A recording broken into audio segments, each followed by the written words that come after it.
আসসালামু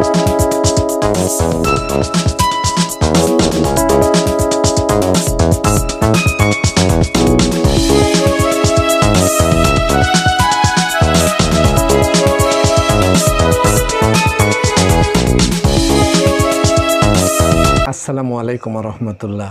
যে যেখানে আছেন দেশে অথবা দেশের বাইরে, আশা করি ভালো আছেন। আমি মির্জা তারিকুল ইসলাম আছি আপনাদের সাথে আরেকটা নতুন নিউজটিতে যাওয়ার আগে আমি অনুরোধ করব, আপনি যদি এই চ্যানেলে নতুন হয়ে থাকেন চ্যানেলটিকে সাবস্ক্রাইব করে বেল বাটনটি অন করে দিয়ে আমাদের সাথে থাকবেন। চলুন এই নিউজটিতে কি লিখেছে আগে আমরা সেইটা দেখি। ভিউয়ার্স, কোন পদ্ধতিতে ভোট দেবেন প্রবাসীরা, যেসব ঝুঁকি প্রক্সিতে, এটা হেডলাইন করেছে নিউজটির। এর ভেতরে কি লিখেছে চলুন আমরা দেখি। বিশ্বের বিভিন্ন দেশের প্রবাসী বাংলাদেশিদের ভোটের সুযোগ দেওয়ার দাবি বহুদিন আগের থেকে বিভিন্ন সময়ে আলোচনা।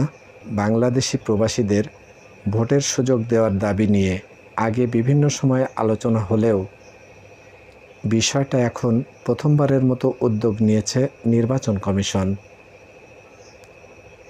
এজন্য 4 ধরনের ভোটিং পদ্ধতির সম্ভাব্যতা যাচাইয়ের কাজ শুরু হয়েছে।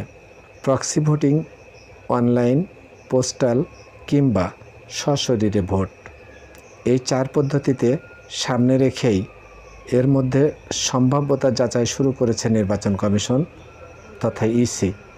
নির্বাচন কমিশনের সিনিয়র সচিব আক্তার আহমেদ বলেন, এই 4টি পদ্ধতির বিষয়ে আমরা রাজনৈতিক দল, সুশীল সমাজ, বিশেষজ্ঞ, গণমাধ্যম প্রতিনিধি সহ বিভিন্ন পক্ষের কাছে মতামত চেয়েছি। আমরা সর্বগ্রহণযোগ্য পদ্ধতি অনুসরণ করব। গত 2 মাস ধরে নানা পর্যালোচনার পর প্রবাসীদের ভোটাধিকার প্রয়োগ নিশ্চিতে কয়েকটি বিকল্প নিয়ে কাজ শুরু করে নির্বাচন কমিশন। বিশেষজ্ঞদের পরামর্শে প্রক্সি ভোটিং, অনলাইন ও পোস্টাল ব্যালট পদ্ধতি, এই 3টি পদ্ধতির ইতিবাচক ও নেতিবাচক বিষয়গুলো নিয়ে আলোচনা শুরু হয়। এই পদ্ধতি নিয়ে নানা পর্যালোচনার পর প্রবাসীদের জন্য সরাসরি ভোট চালু করা যায় কি না সেটিও প্রস্তাবনায় আসে।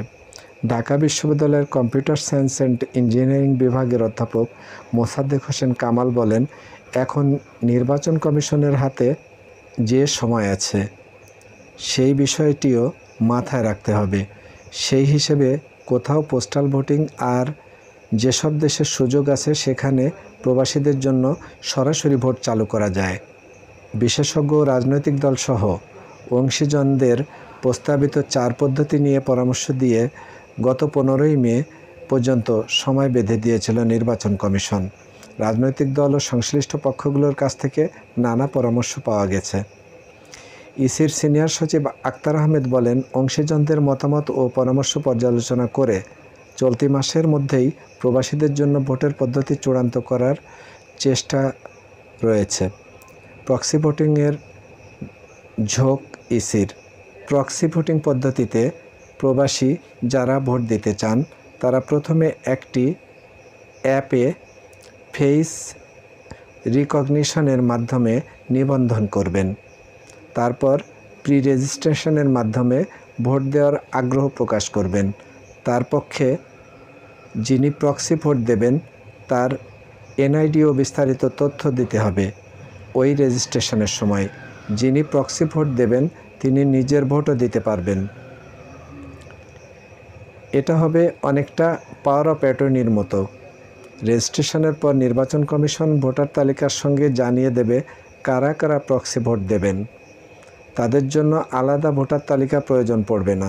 অধ্যাপক মোসাদ্দেক হোসেন কামাল বলেন, এই পদ্ধতিতে ভোট গ্রহণ করলে একজন নাগরিককে 2টা ভোট দেওয়ার জন্য আইন করতে হবে। এজন্য আমাদের সংবিধানে পরিবর্তন আনতে হবে। এটা প্রথম বিষয়। গত এপ্রিলে প্রক্সি ভোটিং নিয়ে নির্বাচন কমিশনের কাছে ধারণাপত্র উপস্থাপন করেছে military institute of science and technology বা MIST। সেখানে প্রক্সি ভোটিং সিস্টেমের কার্যকরী একটি পদ্ধতি হিসেবে ধারণাপত্র উপস্থাপন করা হয়। এই পদ্ধতিতে প্রবাসীদের জন্য ভোটিং চালু করতে ডিজিটাল ও সাক্ষরতা বাংলাদেশের মিশন অফিসগুলোর সক্ষমতা বৃদ্ধি, প্রযুক্তিগত সুবিধা বৃদ্ধি, আইনগত বিষয়েও এই পদ্ধতিতে অন্য সব পদ্ধতির চেয়ে তুলনামূলক সহজ হিসেবে উপস্থাপন করা হয়।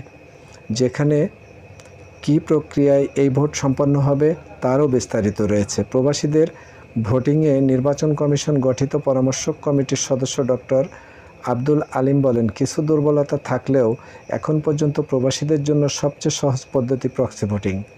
ভিউয়ার্স, এই ছিল এই নিউজটির সারবস্তু। এই নিউজটি প্রকাশ করেছে কালের কণ্ঠ। কালের কণ্ঠের থেকে আমরা আপনাদের সামনে তুলে এনেছি নিউজটি। অর্থাৎ সারবস্তু হলো সম্ভবত আগামীতে আমাদের যে জাতীয় নির্বাচন আসছে, অর্থাৎ সংসদ নির্বাচন, এই নির্বাচনে প্রক্সি ভোটিংয়ের বিষয়টা, বিশেষ করে প্রবাসীদের জন্য প্রক্সি ভোটিং সিস্টেমটা চালু হচ্ছে। আপনারা যারা বিদেশে অবস্থান করছেন এবং এই চ্যানেলটি দেখেন, আপনাদের কাছে আমাদের অনুরোধ, আমরা আপনাদের এই বিষয়গুলো নিয়েও প্রতিনিয়তই খোঁজ রাখি। যখনই কোনো নিউজ বা কোনো বিবৃতি প্রকাশিত হয়, সেটা আপনাদের সামনে উপস্থাপনের জন্য আমরা সচেষ্ট থাকি।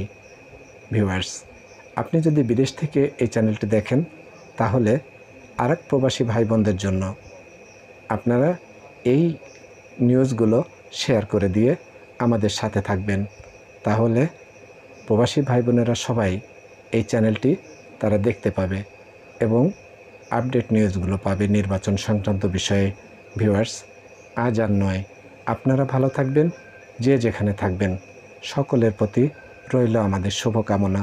এতক্ষণ আমি সাথে ছিলাম মির্জা তারিকুল ইসলাম। দেখা হবে আগামীতে অন্য কোনো নিউজে। ততক্ষণ পর্যন্ত আপনারা ভালো থাকবেন।